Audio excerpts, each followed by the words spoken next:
Grown food. Grown food. ASC got produce. ASC about to go cool.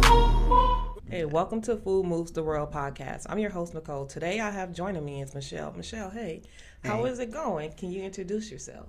Hi, I'm Michele Livingston, and it's chilly outside, but it's brisk, feels cool. Cool. Well, hey, Michele, I know you through our Community Cooks Meal Box program, and I became very enthused about it, with who you are and how you communicate through our Meal Box program. Can you share with us your upbringing, where you from? Well, I'm from the East Coast. I was brought up in between the big city, Boston, and Cape Cod, and I came to Minnesota at a very early age, before I finished high school, actually, and went back and forth and just decided I loved it here. It's got the greatest outdoor state in the country. We loved being outside. My mother loved being outside. We loved being outside, and one of the things that has kept me in Minnesota is outside. So, yeah, that was a whole journey, and coming and going, and that, when you're young, you don't always understand the dynamics going on around you or the intricacies of parenting and all these other things that mothers have to do. And my mother was a single mom. She was married with all of us, but, ultimately she was a single mom. And so a lot of those misconceptions and misunderstandings of my own left me to want to be somewhere else. So I didn't run away or anything. So she said, if I don't let you go, you're going to go anyway. So you're going to go with my permission. So you fell in love with outside, outdoor nature. We grew up mostly on the ocean. There was a lake we would go to for family barbecues and that, but primarily we spent our lives on major waterways.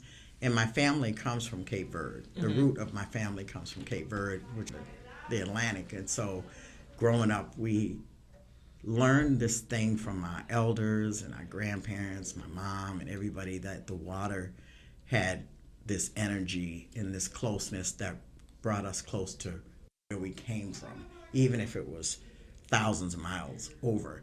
And then, of course, as we got older, we learned all the history that tied to that. So we always paid homage to the ocean. So we still go home, because Minnesota will never do it for that, not even Lake Superior. So we go home every year to pay homage to the family and to spend time on the water because of that energy and that looking over and knowing from whence we came. So put it that way. Wow. But yeah. I'm like, tell me more. Yeah, well, yeah, there's more. That's a whole nother story. And it's a story that we learned slowly growing up, because we come from the families of immigrants. And there's this whole piece with black and brown people coming to the United States and somehow being taught, or sometimes even threatened, that the mix of them with black and brown people in America was not okay, or you're different, and here we are coming home to our people from a different place. Well, not me, but my great grandparents coming to a place where the people here are our people from home, from Africa, but we have this conception that we're apart and different, or to disassociate or those kind of things. So people get put in these little communities. So when my great-grandparents came over here, and a whole lot of other people's great-grandparents, they came on these whaling ships from Cape Verde, because slavery in Cape Verde kind of ended after it did here. But there was a similar Juneteenth kind of thing there, where everybody didn't know they were free, and some did and some didn't. But by the time they were coming here, it had a lot to do with famine, because Portugal colonialized the Cape Verde Islands, which are these group of islands that are 300 miles from Senegal, in pretty much a straight line from Gorée Island, the Gorée Castle, And when they... Look I don't know, but I'm listening. No, I know, I'm sorry. No, keep, I'm you're explaining it, so I'm listening. So I don't have to what? You're already explaining it. Yeah, but what happened is history says that Portugal discovered Cape Verde, kind of like a Columbus story. And but there were Africans in Cape Verde already. Cape Verde is part of Africa, but they did that, used it for, was a port island, as they moved Africans from the middle to the west coast to port them out through slavery, through Brazil, the Caribbean islands, in the United States. Brazil and the Caribbean, Brazil and Cape Verde became stopovers for resupplying, trading, and auctioning. So my family got stuck here at Cape Verde. Okay. And so that's where we rooted from. But then eventually Cape Verde became independent of Portugal. And at that time is around the time that they kind of broke ties, so they also broke economics. But in between those times of slavery and porting and auctioning and everything, there was all this famine and volcanoes in the island. So people moved from island to island in order to survive. And my family wound up coming over here in the late 1800s. So Like, in the midst of... how do you obtain all that knowledge? Like, was that something where your parents just made sure you knew? No. Or you had to do your research? No, we had to do our work. Identity was a real problem because of the Portuguese colonialization and because of the mix of us. We're Senegalese and Portuguese. But that didn't happen by choice. You know, like all of us Black Americans in America, all of our African lineage because of the atrocities and the things that have happened. And so it's the same for our family. And it caused a real problem in the islands of identity. Here they use the word mixed. Out there they use the word, it's it's some other word because it defines the mix of a people. And then you have the color lines, the lighter, the darker, the lighter, the darker. So all the dynamics that we deal with here in America have always been the dynamics of Cape Verde. Which way do you lean and who do you choose to be, when at the end of the day you are who you are just by presentation. It doesn't matter what you choose. Yes. You know, and for our family, when they came here, they often said that we would ask, because you go to school and I'm getting ready to get in a rabbit hole. But the whole thing about it is the appearance tells other people that you're not us. And it caused us to go back home because we were so young. And even though we're like fifth generation here in this country, we weren't Black enough. And there was always this, out east, there's this dynamic of diversity that is different from Minnesota. The Caribbean, you have Puerto Ricans, you have Black Americans, a little less Native unless you go down the Cape to the tribes and that. But there was this dynamic of racism and hate that was, you could compare it to anything in the South because it was so driven. But it also drove stakes in between our people on the color line. Like, how close are you to racism and who are you?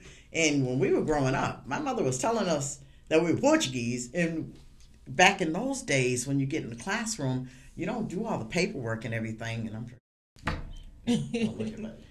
But they actually ask you in the class to identify yourself, your name, your race. And this is in a classroom with 25 kids in the class, and you stand up. So my sister stands up, she says her name, and she says, "I'm Portuguese." And the lady says, "No, you're not." And I said, "I'm other." I didn't know what to say. We knew we were Black, but we thought because they were asking us to identify us, we figured, well, you want to know what kind of Black. Right. Because we had so many Black people around us and with us, and they were Jamaican, Haitian, Trinidadian, Puerto Rican, and we were all Black. But when people say, well, who are you really? We're like, well, we're Black from this leg, is what we thought we were saying. And the lady said, Portuguese people are white. Go home and ask your mom. Oh. We were so embarrassed. And I said, what the hell? And I said, well, why'd you say that? Why didn't you just say you were Black? She said, because she didn't ask me if I was Black. She asked me what my identity was. And I was always saying we're Portuguese. And I'm like, okay. So we go home. So my mother broke it down to us and to us, and she gave us the truth. But she couldn't give it to us in all the parts because she didn't speak fluent English and she didn't write fluent English. She spoke Creole. Creole with a K. Creole with a K is Creole is a Portuguese West African dialect, French and African dialect. And so then I started, because I'm a geek for history, we knew who we were, but now we had to go back and redeem ourselves in class. Like, oh, so you're white. Because people were always saying, what are you? Because of the curly hair and everything. I'm black. No, you ain't. You mixed with something. It was a dilemma. And so it started an identity crisis for us. Yeah, come on. It started an identity crisis for us at that point. Yeah. Because now we were like, well, who are we? Yeah. They said we ain't black. Ma said we ain't white. We're black, but we're Portuguese. And so my mother was explaining to me that the Cape Verde Islands has always been Africa, but it was colonialized by the Portuguese, and it was always a Portuguese Commonwealth or some. She said, so everybody's all. She said, but you're as black as anybody else. So then we started digging into history, and I started talking about, I would sit among all my elders because I just liked stories. I loved to listen to people talk. And I didn't talk as much, and I realized fast forward just because I was hard of hearing. The less I had to listen, the better off I was. So I learned to overcompensate, not even knowing this whole time. I learned to overcompensate by talking. If I was talking, I didn't have to be listening. But I was really curious about who we were and where we came from because other people were identifying me. And I didn't like it. And it got me into a lot of fights. And it was because of self-hate, racism, and all the things that say you all don't belong together. You're not together. You're not one people. You're grades of people, shades of people, and it was just division tactics, and we grew up with them at their finest. So once we began to learn, and I began to talk about that and began to share that with my friends, it became these other dynamics about knowing where you're from and not knowing where they're from and that kind of thing. But it was troubling because we had the racism from the city and the area we were from, and then we had in-community hate, in-community dissension. And but anyway, that was just a window, and that was early in elementary school when that happened. But it was also just before busing and all kind of other things. So there's so many experiences in that city life that that made us who we were. With all that being said, yeah, I know. How important do you think it is for us to know our history? Like digging into, figuring it out. Because you just sat here and I think people got to do their work. Because we have gotten lost as a people in this country too many times,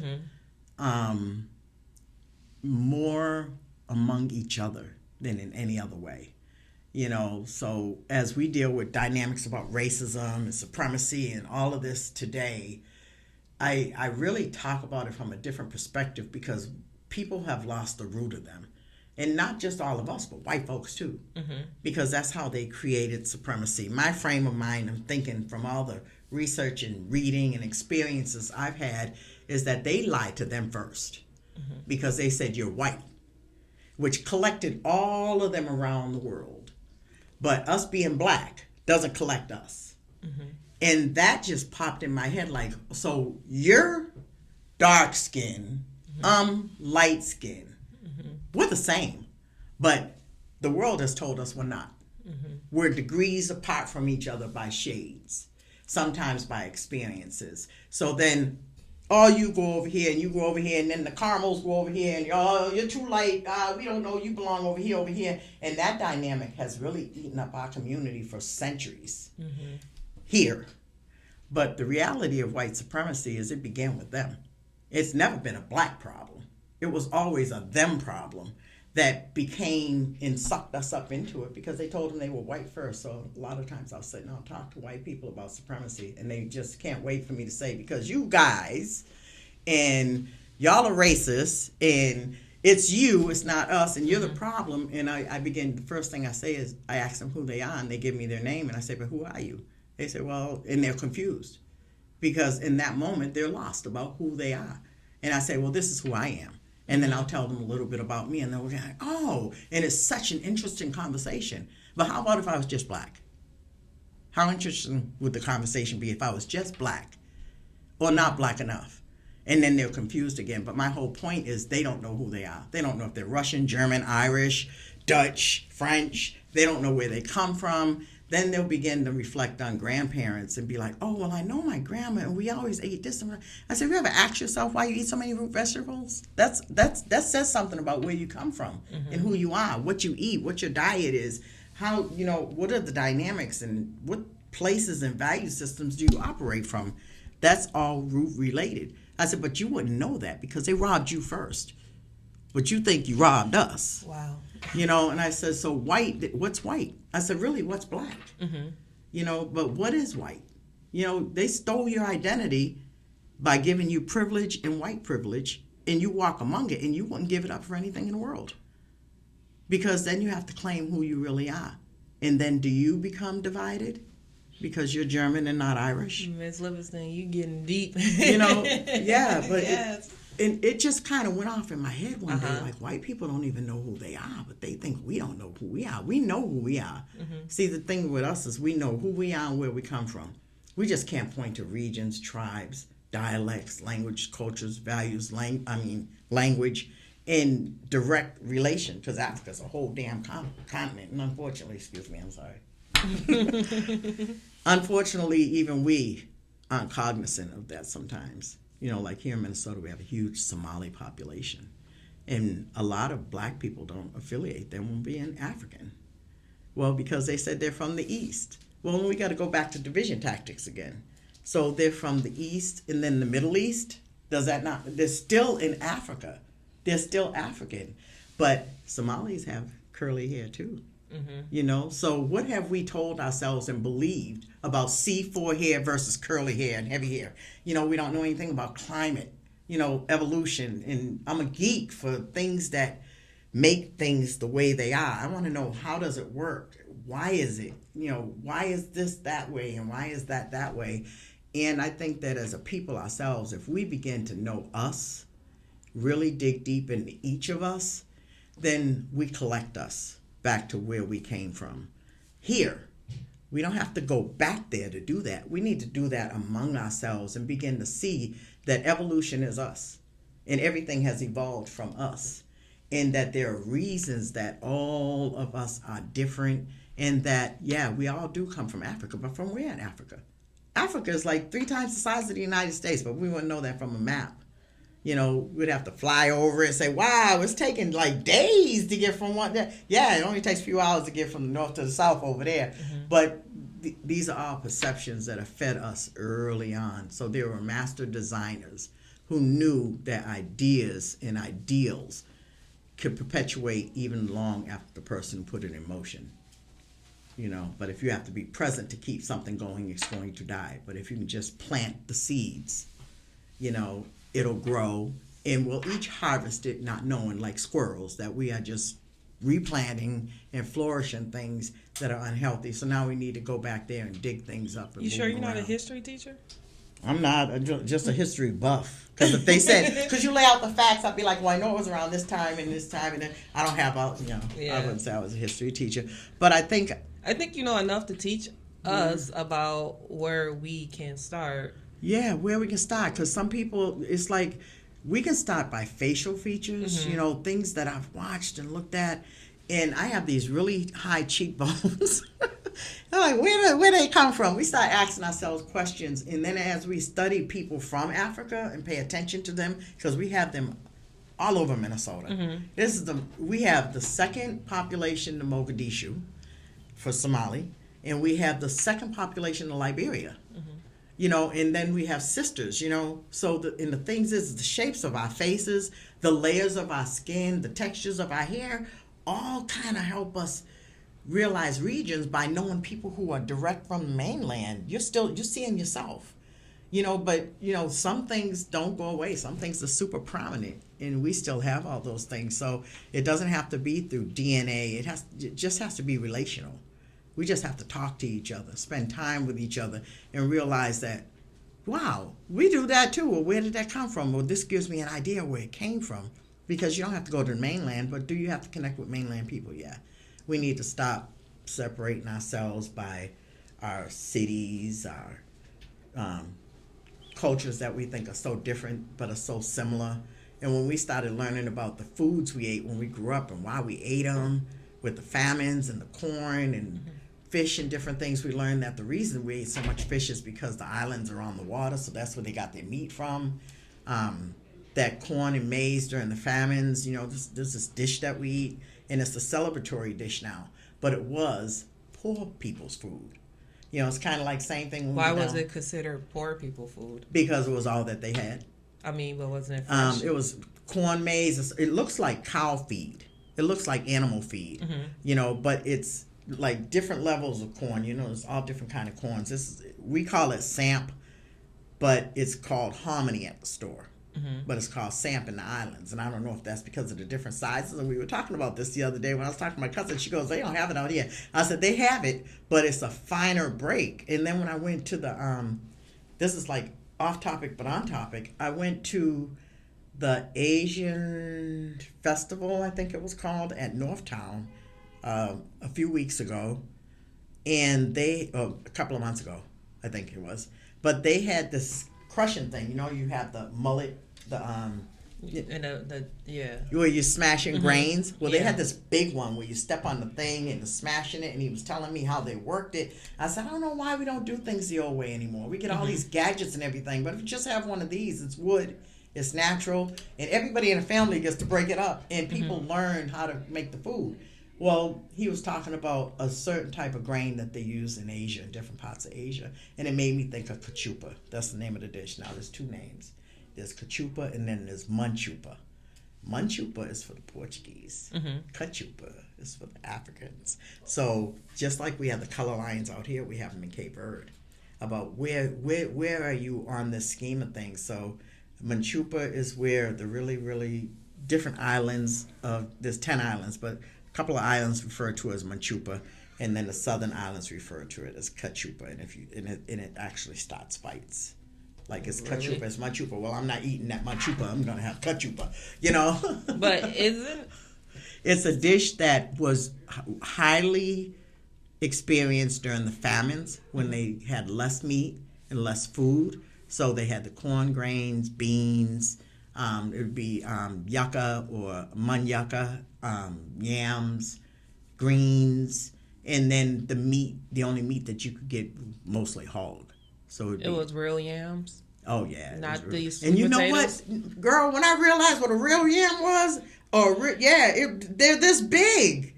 I'm like, I would love to just have one giant sweet potato, But I did learn the difference between yams and sweet potatoes in learning that sweet potato. I don't know. Now I'm confused. I don't know which one grows in Africa, but they're this big. They're like watermelons. And these little yams and sweet potatoes, the red garnet. We don't grow stringy yams. ones. We grow sweet potatoes. Yeah, sweet potatoes. Yams are stringy, yeah. And sweet potatoes. That's how you know the difference. The string is in the yam. It's not in the sweet potato. And so when things got better, that's the meal that we have in celebration. Is the meal that we had to have and had no choice to have hundreds of years ago. And now it shows up at all the weddings, all the family reunions. That's amazing. Yeah, and that's cachupa. But I don't even know where I went with that. I mean, you're sharing information. Yeah, but it was just realizing that, and that's why I brought it up. Because cachupa is like GB soup, which is a Liberian soup. Okay. It's like palm butter. It's like all the soups that are still made in Africa. And it's all these things put into the pot. It's whatever you have. And that's where they come from. They come from whatever you have. And now they're like those foods that we gravitate to that we've had generationally that remind us of gathering and being together with family and all together because they were hard times. But as children, when you're growing up, that's not how you see it. That's where you see the collective times, the fun times. And then when you grow up and you're into this whole adult world, you realize that those were these meals and you had to have them, but then you bring them into the fold for your family too. So it's been something that's gone down from us. But it all started with an identity crisis. Everything we learned about our family started with me and my sister going to school talk about we Portuguese. We didn't even know what Portuguese were. I think we were in 4th grade or something, but we heard it so much, and everybody spoke Creole, but because they said we were Portuguese, we thought it was Portuguese. Then we found out that it ain't even Portuguese that they're speaking. It's Creole. So it's self-discovery and wanting to find out who you are, really, because the world can't identify you. And I have mixed grandchildren. My daughter-in-law is white, and her and my son were like, how are we going to do this? Because the world is so full of hate. And in Minnesota, it's been a salt and pepper state for years. This is where people would come. This is where mixed couples would come. This is where people felt it was safe to come because they know what was going on up in Duluth and everywhere else, But and I told him, I said, the best thing you can do is make sure your kids know who they are, so other people don't identify them. Yeah. If they know who they are, nobody's going to be able to mess with them. And I told him about how, for us as kids, we look Puerto Rican, we look Spanish, we look everything else except for the African that we are. And so people told us who they are, and they treated us accordingly. We had to fight through that. And then we had to come home and have discussions with family who were told who they were. Because when they came over here, they changed their names. They changed the writings of their names. And a lot of the names sound Spanish. But they're Cape Verdean, but they're slave names. So they told them how to spell their names. They dropped Z's and S's and because they were too Spanish. Because they were Spanish. They were slave names of a Spanish origin. We have slave names here of an English, Dutch, British origin. We have slave names of a Spanish origin. So they would change the Z to an S, or our families would, to identify they're African. They would get rid of the Z. In other words, I'm not Spanish. I'm African, so they drop the Z for the S. Okay. And all those things to try to claim yourself, because everybody in the Cape Verde Islands has like Spanish names, Spaniards, Gomes, and so those names too also identified us in the United States as either Mexican or Spanish or something else, and we were none. We were from Africa, but colonialism does that. And I had a guy come into my job one day, and his last name was Barbosa. That's my father's last name. My father's father's last name is Barbosa. And I said, that's my last name. I said, are you Portuguese or are you from Africa? He got angry with me. Why? He said, no, I'm from Goa. And that is not my name. You Portuguese can keep that name. I said, I'm not Portuguese. He was so firm about it. He says, no. He says, but you don't know. He said, the Portuguese colonialized Goa. Goa is in India. And I was like, huh? I was like learning something I hadn't ever known. I knew about the Portuguese colonializing so much of Africa and robbing and pillaging and then colonializing Cape Verde and showing up in different places. But India threw me way off. And so he sat there and he educated me. He said, the Portuguese colonialized Goa and turned us all into slaves and gave us their names. Barbosa is not my name. I'm East Indian. And so then I went and did my research, and I was like, everywhere.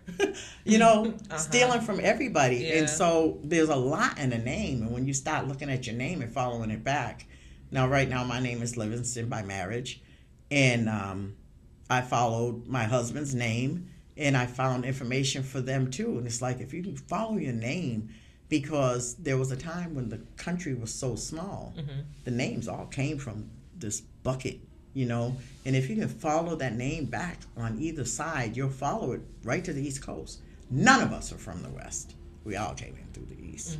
Even my family came in through the East, migrating over, And a lot of people don't know, too, that only 10% of Africans taken from Africa were brought to the United States. So how do we really look at our Trinidadians and our Haitians and our Caribbean folks and our Brazilian folks? That's the other 90%. Okay. We're going to have to hold some. But I do have another question to ask. I hope y'all chop that up, because that was a rabbit hole. So you're outside with nature. How important do you feel it is for people to be outside with nature? I think it's paramount. I think it's paramount because of where we're located, but also for mental health and just how our bodies are meant to function. We're not meant to be housed. We're meant to be outside, and that's where we get a lot of nutrients from too, like the sun, the cold air. Movement is really important.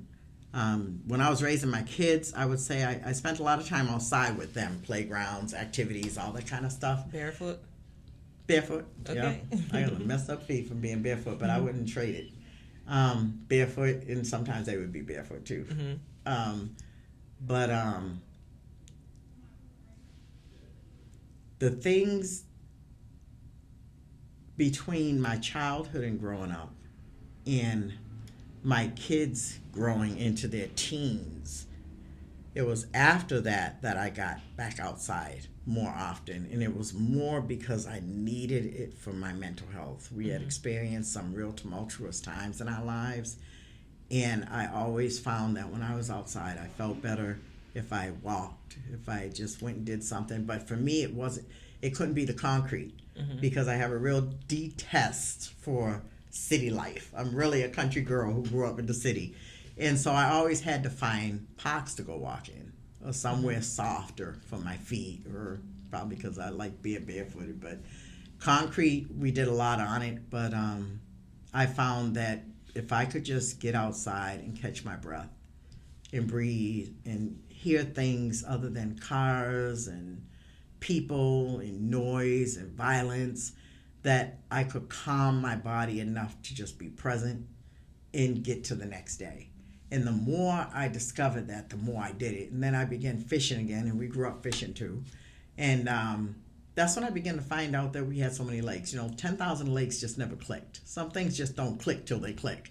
And so 10,000 lakes, I was like, all these damn mosquitoes and all these bugs and all the puddles around here, But when I began to fish and then learn that there were all these lakes in the city, and my family always went to the local lakes, Bede and Casca and all the rest of them. We'd ride bikes down there and everything, because we all transplanted one by one over here. I came, and then my sisters came, and then my brothers came, and then my mother came, and we just made life here.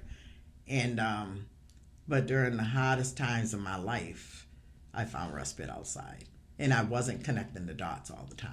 I just felt like I was running from something, getting away from something, always sitting on the porch, just wanting to be outside, never wanting to be in the house, not enough airflow or just mental space. I don't think I even ever knew what it was until I intentionally started asking myself how I feel when I'm outside, what it does for me, and when I began to crave it more because I was connected to it and its impact.